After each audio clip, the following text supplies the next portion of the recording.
Hello everyone, welcome back and you are watching my YouTube channel Technical World.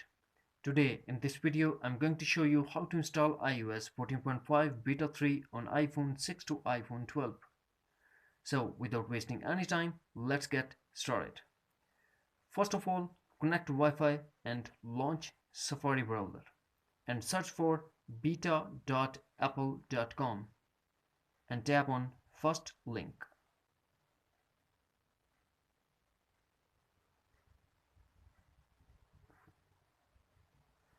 Now scroll down and tap Get Started or Sign Up.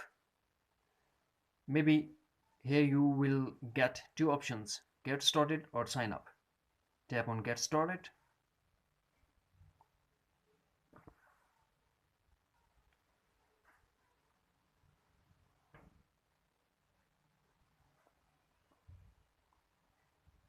Now scroll down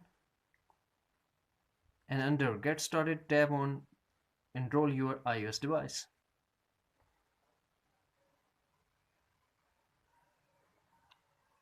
After enrolling, scroll down and tap Download Profile.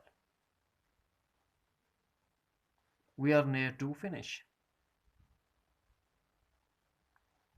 A pop-up window will appear and we have to tap on Allow. Profile downloaded. Tap Close. Go to iPhone home screen and launch Settings. Tap on Profile downloaded. Tap on Install. Put iPhone passcode. Tap again Install. Install. If you want to restart, tap Restart. If you don't want, tap Not Now and tap Done. Now go back to iPhone Settings and General and tap Software Update. Here we go. iOS 14.5 Public Beta 3 and we have to tap on Download and Install to get that version. That's it. Hopefully friends you found this video helpful, so please don't forget to subscribe, like and share. Thanks for watching, take care, bye bye.